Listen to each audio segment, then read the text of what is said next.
ini saya kali 3 gitu targetnya. Biar kalau gagal ya jatuh di tengah gitu. Bahkan lebih tinggi dari target awal. Target kamu 1,5 M kan? Udah kamu achieve nih. Kamu kali 3 aja Iya. gitu, 4,5 M. Kan lumayan 15 juta sebulan. Oke, Oke? baik. Oke, terima kasih banyak. Oke, Bro semoga membantu. Next-nya. Ada berapa caller lagi? Sore, Ya, sore. Bro. Sore, Bro Timothy. Saya Akbar dari Jawa Timur. Ya. Jadi saya punya usaha, Bro, di bidang kursus bahasa Inggris dan Iya. itu berada di lingkungan mungkin agak terkenal ya karena lingkungan tersebut ada 160 lembaga kursus. Bro Timothy, saya salah satunya. Dan kalau kami khususnya untuk persiapan kuliah dan kerja di luar negeri. Jadi saya bangun itu bootstrapping, memang karena dari siswa tanpa modal dari private, saya ngajar private hingga Keren. sekarang kurang lebih 7 tahun dengan omset 500 sampai 600 juta per bulan. Keuntungan 25% sampai 35%, tergantung dari musim. Oke. Kalau liburan rame akan banyak Ya. persentasenya. Baik, jadi selama awal-awal Bro Timothy, peningkatannya signifikan. Ada yang naik di tahun pertama, kedua 100% kan masih kecil ya. Ya. Karena di awal saya pertama kali masih per bulan masih 8 juta hingga sekarang hanya pada saat udah nyentuh 500 saya mengalami stuck ya. Jadi stucknya jadi ternyata banyak untuk menaikkan 100% lagi ternyata tidak semudah sebelumnya saya rasakannya. Tidak Pasti. semudah sebelumnya. Ternyata makin kompleks. Jadi mulai dari pengajar yang kami kurang, kami bahkan kalau pemasaran alhamdulillah masih stabil karena kami selama 2 bulan terakhir ini nolak siswa untuk di tempat kami offline karena pertama tempat kami kekurangan, yang kedua juga pengajar yang terbatas. Oke. Jadi Bro Timothy, jadi di daerah ini kan terlalu banyak kursusan Bro Timothy. Jadi bisa dibilang bahwa kalau dibilang persaingan besar juga. Selain itu saya lihat bahwa mulailah banyak yang meniru, bukan meniru sih, mungkin karena bagus otomatis market saya mulai dilirik. Yang awalnya biasa-biasa aja fokus ke market saya. Nah, jadi saya berencana Bro Timothy untuk membuat, sebenarnya bukan berencana, udah ada Bro Timothy, ada 3 cabang kecil Bro Timothy. Kecil, saya rencana mau expand beberapa daerah karena saya lihat kalau ke depannya ini memang beda suasananya. Waktu di awal-awal mungkin karena teknologi tidak terlalu pesat. Ini offline semua ya kursusnya berarti ya? Offline dan ada online. Ya, ada online. Jadi saya juga berencana bangun cabang itu untuk mengangkat kurs online-nya. Jadi brandingnya saya berharapnya ketika banyak cabang meningkatkan juga omset untuk kurs online-nya gitu. Nah, jadi kurs saya ini dia bukan yang kayak biasanya karena kan asrama ya, Bro. Ya. Dari pagi sampai sore, Bro. Jadi dia nginap di asrama. Asramanya bukan satu gedung gitu, enggak. Rumah-rumah yang kita sewa. Ada 2 kebingungan saya. Pertama, apakah dana saya gunakan untuk membeli asrama. Sebenarnya kami udah punya 2 asrama beli sendiri. Kami punya 11 asrama, rumah-rumah kecil. 2 dan kami yang tadi karena gedung yang terbatas kami udah beli tanah dan sementara bangun 2 gedung untuk gedung kelas. Hanya saya kebingungan. Ibaratnya gini, saya juga takut juga ketika saya bangun banyak tapi ada kejadian kayak COVID. Karena terasa banget waktu COVID itu kami tutup total, Bro. Ya. Tutup total. Nah, jadi makanya saya berencana supaya nggak terlalu besar gitu, makanya sebagian disewa dan saya mau membangun cabang dengan biaya dari keuntungan tersebut. Pertanyaan saya apakah bagusnya kalau eh, saya juga untuk membuat cabang tersebut saya mulai membuka open investor, tapi untuk cabang saja. Jadi saya buka cabang ini, investornya ini.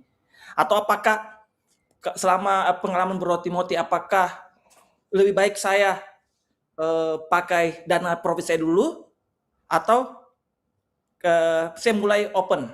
Karena selama ini saya belum pernah open investor, dan sejujurnya juga untuk tadi sama yang sebelum-sebelumnya saya punya berpikir juga punya bantalan. Makanya kurang lebih saya ada juga dana profit dari perusahaan itu saya ambil, bukan untuk konsumtif, tapi untuk saya punya kripto juga, properti yang besar, emas, saham Indonesia. Saya enggak, hanya kalau saham untuk pasar saham hanya saham Indonesia karena saya enggak mengerti saham luar. Itu Bro, apakah apa yang saya lakukan ini udah bagus atau bisa menyulitkan saya ke depannya? Karena itu tadi uang perusahaan saya gunakan untuk bantalan juga, dan juga apakah saya bisa membuka kesempatan? Apakah bagus kalau saya membuka open investor? Terima kasih, Bro. Oke. Banyak ya pertanyaannya. Revenue kita hitung 500 juta ya, dengan margin 25% ya? Betul? 30 lah. 30. Kamu tadi bilang 25 sampai 30 yang mana? 25 sampai 35. Ya udah, ambil batas bawah aja. Kalau bisnis selalu begitu. Oke. Berarti 125 ya netnya. Kamu sendiri atau ada partner? Enggak ada, Bro. Sendiri. Sendiri, oke. Kayaknya tadi kendala kamu tuh pertanyaan kedua tuh banyak di bidang operasional, yaitu sebenarnya kamu nggak kekurangan murid, betul? Betul. Kamu kekurangan tempat, basically. Kekurangan tempat. Kekurangan tempat, kekurangan leader juga, Bro. Kamu ada 2 problem. Satu, kamu problem di HR, SDM. Betul. 2, ya basically real estate kan? Betul. Oke. Ini 2 problem operasional kamu ya. Kita kotakin dulu ya problem. Betul. Kalau dari funnelnya, ceritain sedikit. Gimana caranya dapat customer dari mana? Dari customer kami, organiknya pasti media sosial. Ya. TikTok, Instagram. Ya karena kami rutin buat konten. Ya. Dan ini Meta Ads yang alhamdulillah sekarang udah berkurang. Dulu kami sampai 12%, sekarang tinggal 5%, 6% dari. Udah turun konversinya?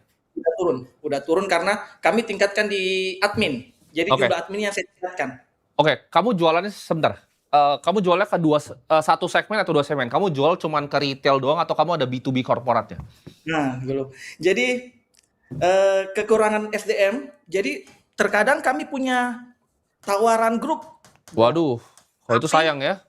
Ya betul Bro. Padahal sebenarnya after sales-nya kurang bagus, Bro Timothy. Oke. After sales-nya kan ketika supaya dia repeat order, karena kan kayak sekolah. Kalau sekolah ada lah, tapi nggak tingkat signifikan karena itu tadi after sales-nya yang kurang pelayanan kami.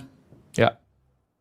Jadi kamu basically jualan ke retail only, nggak bisa B2B karena nggak kuat SDM-nya.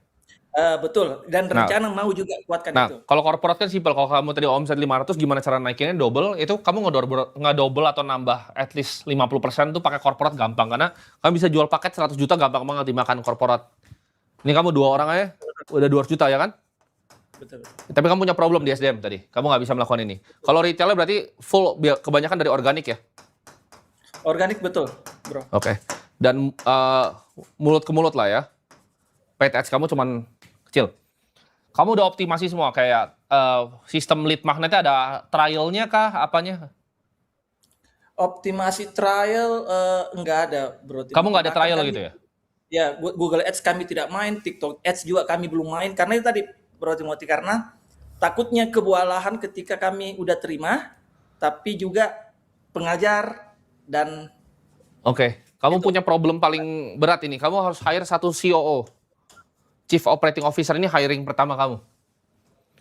Gitu ya. Karena job kamu harusnya mikirin dapat lebih banyak customer lagi. Tapi kamu bahkan nggak bisa mikir itu karena nggak bisa di service, ya kan? Betul, Bro. Jadi kamu punya problem di operasional. Kamu harus cari orang yang pengalaman, yang ada di industri kamu, yang kamu bisa hijack dengan duit net profit 125 juta kamu ini. Ini akan jadi investasi terbaik kamu yang gajinya tuh 50 sampai 60 juta. Baik, baik. Levelnya Betul, kamu Bro. hire ini, pertama. Saya belum punya orang profesional, Bro. Betul. Jadi ceritanya saya mendidik dari awal. Jadi karena Jangan, saya buang waktu. kenyambungannya Buang waktu. buang Itu waktu ya. pemikiran orang nggak bisa bisnis itu. Orang tuh bisa Begitu ya. dibeli. Ya. Kamu cari yang jago, kamu targetingnya mana, kamu ambil. Ini levelnya yang kamu butuh ya buat running kamu punya operation tuh yang levelnya gajinya minimal 50-60 juta. Memang agak mahal. Tapi itu akan bikin omset kamu ntar tambah besar. Karena otak kamu bisa pakai untuk fokus yang lain. Baik. Jadi bisnis itu ada problem ini kamu. Kamu di problem di manajemen sama operasional. Kamu nggak kuat. Kamu nggak punya. Kamu kan bangun institusi nih. Kursus les Inggris. Tapi kamu nggak punya kemampuan untuk servicing customer. Ini kan uang nih, kamu tolak nih. Ya nggak? Kamu tadi bilang. Betul. Banyak tawaran pada korporat B2B. Betul. Kamu nolak. Bisnis tuh paling jelek ya. Orang tuh banyak kekurangan orang. Kamu tuh bisnisnya nolakin orang. Cuman karena kamu ketidakmampuan kamu menghandle operation. Jadi sayang. Ya. Mending kamu jangan didik orang itu waste too much time. Ya. Kalau gua nih ya, gua punya bisnis. Yang gua lakukan adalah gua hire A player. Ya. Tim lu itu pasti levelnya C semua kalau dinilai. Ya. Betul, betul. Orang C, A ya, itu betul. ketika lu kasih kerjaan, lu kayak gini, itu nggak perlu lu follow up, nggak perlu ngapa-ngapain, beres. Hal pertama yang lu harus cari adalah pemain kelas A.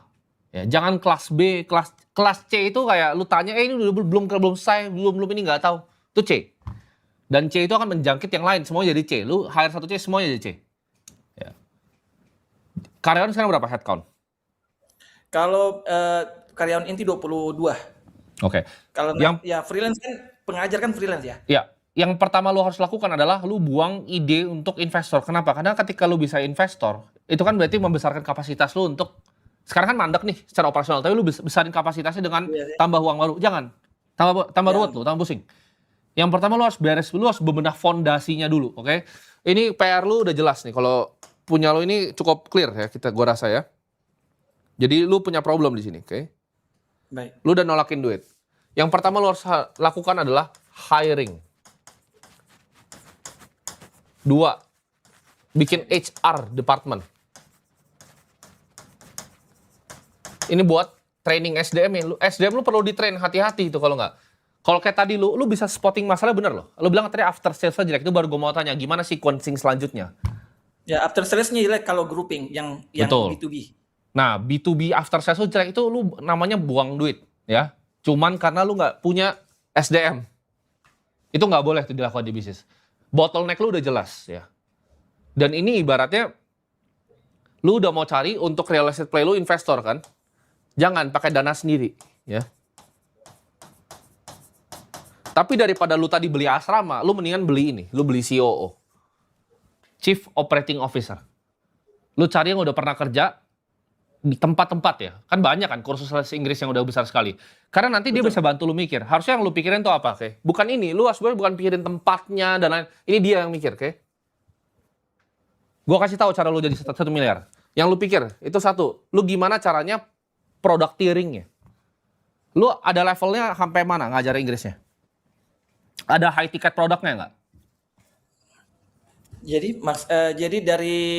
Jadi kami punya yang buat sebenarnya kami punya produk Bro Timothy hingga puluhan juta, 43 juta produk itu karena mentoring ya. Karena bukan hanya kursus bahasa Inggris, kami nggak jual bilang belajar grammar dan sebagainya. Kami janjinya lah kamu punya kesempatan untuk kuliah dan kerja di luar negeri, dan memang kami punya alumni-alumni yang berhasil. Balik. Tapi kan di luar negeri itu kan selalu biasanya ada ada standar ya. Contohnya misalnya IELTS. Kamu guarantee misalnya.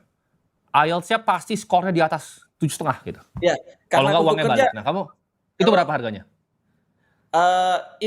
Itu harganya 15 juta karena kan kalau kerja enggak terlalu tinggi, Bro. Betul. Enggak terlalu tinggi, hanya butuh 5 kok. 5, 2, 3 berapa? udah selesai. Harganya berapa? 15 juta kalau udah untuk menjamin ya. Oke. Nah, ini yang kamu bisa lakukan satu namanya main pricing. Kamu gimana cara bikin ini premium nih? Kamu bisa naikin ini 20-30% masih bisa kok market price. Baik. Ini pertama, ini bisa langsung mengaruh nanti ke bottom line kamu. Yang pertama, kamu main di pricing. 2, B2B itu opportunity besar sekali yang banyak nggak dilihat sama kursus Inggris. Tapi ini butuh betul kamu after sales yang kuat. Ini grouping, kamu jualnya super high, 100 juta paketnya. Kamu harusnya mikirin product structuring gitu. 3, funnelnya gimana? Ada nggak kamu sistem free trial dulu, orang coba dulu, datang dulu, lihat dulu, nggak langsung bayar? Itu masih harus Ada, dipikirin loh. tapi sebenarnya bukan hanya itu kan yang untuk persiapan. Sebenarnya kami punya udah mulai bangun sedikit 2 brand sebenarnya, Bro Timothy. Kayak for kids ya, kursus kids ya. Ya. Kursus kids itu kami pakai trial, tapi Betul. kembali lagi mungkin karena fokus saya yang menghasilkan utama. Nah, ini after sales-nya juga, kami ini kan bisa pakai 2 buat di sini, oke? Ya, Nggak ada yang kejar tuh, abis trial tuh apa? Hilang orangnya. ya. Nah, itu kalau gue jadi lu, gue tempeleng itu orang-orangnya. Ya. Tapi capek kan kerja begitu terus sama, ibaratnya lu kerja sama pemain C, rasanya pengen emosi terus nanti lu jadi kerja bisnisnya. Jadi hiring A talent, A, cari orang A, oke? Ya. Ini kan skill bisnis. Sebenarnya kamu tuh begini, kamu udah tahu kira-kiranya mau gimana. Cuman kamu nggak ada waktu untuk begini karena ini terlalu repot. Kamu masih mikirin, bayangin, ini beli apa enggak ya, sekarang pakai investor atau Ya, enggak. Itu bukan kerjaan lu. Kerjaan lu develop produk kayak ini 15 juta, IELTS-nya apakah ini pricing-nya oke?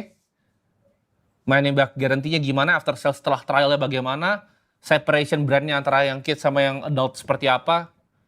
Itu harus jadi bahan pemikiran setiap hari. Oke. Kalau lu bisa lewatin hurdle ini, omset lu bisa 5 miliar. Yang bedain, jadi gini, bisnis itu kan ada level-levelnya ya.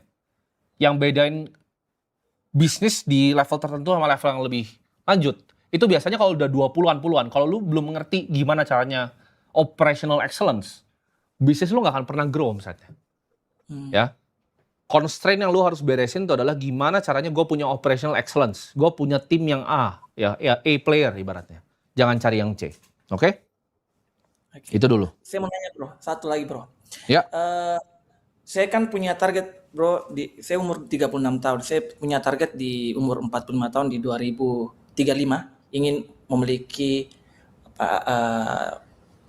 investasi atau aset 100 miliar bro. Ya. Dan bagusnya kalau dengan model yang saya punya perusahaan, ataukah bagusnya gimana bro untuk mencapai 100 M itu? Apakah saya meningkatkan lembaga saya dan saya jual, atau saat ini saya lagi belajar tentang saham karena mungkin lumayan saya suka mempelajari saham, atau apakah saya fokusnya besarkan dulu atau gimana? Ya, basically gini, kursus lu bisa nggak? Ya dengan tadi yang gue bilang lo hire CEO dan lain-lain itu bikin 20 M bersih per tahun. Dalam waktu mungkin ya 10 tahun lah, bisa nggak? 20 M bersih per tahun, bisa. Kan lu Karena baru 125 bersih nih, masih jauh ya kan, baru seeman. Kali 20 lagi masih bisa nggak grow-nya? Masih bisa karena banyak contoh-contoh ya. Betul, karena banyak itu jawabannya pasti masih bisa. Jadi jawabannya ketika lu bisa bikin ini, ya udah harta lu di atas kertas, equity di PT lu ini 100 M. Karena kalau kursus Inggris tuh PI-nya kali 5. PI kali 5, oke. Udah. Baik. Ini lu bisa exit nanti. Tapi ya, balik lagi, coba. Lu mau exit sekarang nih, contoh ya. Lu mau exit sekarang ke gua ya. Kita bilang laba bersih lu kita naikin deh. 1,5 miliar kali 5 gitu kan. Kita hitung-hitung kasar deh, misalnya 7 M harga bisnis lu. Emang gua mau beli bisnis lu? 7 M lu kasih gua. Bisa dijual nggak bisnis lu? Bisa, bro. Yakin? Dengan problem lu tadi? Tadi lu bilang, yang ngurus semuanya siapa? Ya masih kebanyakan saya, maksudnya otaknya ya. Ya, kalau kamu besok kena tabrak gimana? Masuk rumah sakit, jalan nggak bisnisnya? Jalan tapi akan terpincang-pincang, betul. Nah, terpincang-pincang, betul. Jadi kalau kamu jual saya 7M, atau kamu jual sampah ke saya 7M, kamu harus bikin institusi. Oh, betul. Sesuatu yang tanpa kamu, dia jalan. Oke? Oke. Institusi ini dibikin dari people, dari SDM, dari orang. Kalau kamu isinya semuanya SDM-nya rendah, nggak bisa. Kamu nggak bisa bikin sebuah institusi. Ya. Ini fundamental yang penting sekali kamu harus ingat. Bisnis itu kamu bisa bikin memang untuk sellable. Ini bisa terjadi PI kali 5 ini ketika udah oke banget bisnisnya. Ketika kamu kalau kena tabrak pun berarti bisnisnya jalan dengan lancar. Kamu kalau kena tabrak hari ini bisnisnya terpincang-pincang gitu. Jadi itu adalah mindset yang harus dipikir oleh pengusaha. Gimana caranya gue bikin sesuatu yang survive kalau guanya nggak ada dalam sini. Baik. Oke? Yes. Jadi bisnis lu sekarang masih nggak ada harganya itu. Nggak ada yang mau hargain PI kali 5, PI kali 1 aja orang mikir. Malah dia beli itu dapatnya kerepotan, ngerti nggak? Bisnis tuh dijual tuh harus udah bagus ya. Kalau ibarat lu mau jual sapi itu, kalau bisa dulu lipstikin sapinya gitu. Itu yang dilakukan. Kalau mau lu roll up ke private equity atau ke investor. Jadi jawabannya jangan cari investor sekarang, karena buat apa cuma buat asrama begitu ya. Baik, baik. Terima kasih bro. Sudah Oke. jelas gambaran. Terima Oke. kasih bro. Terima kasih Akbar. Next ya.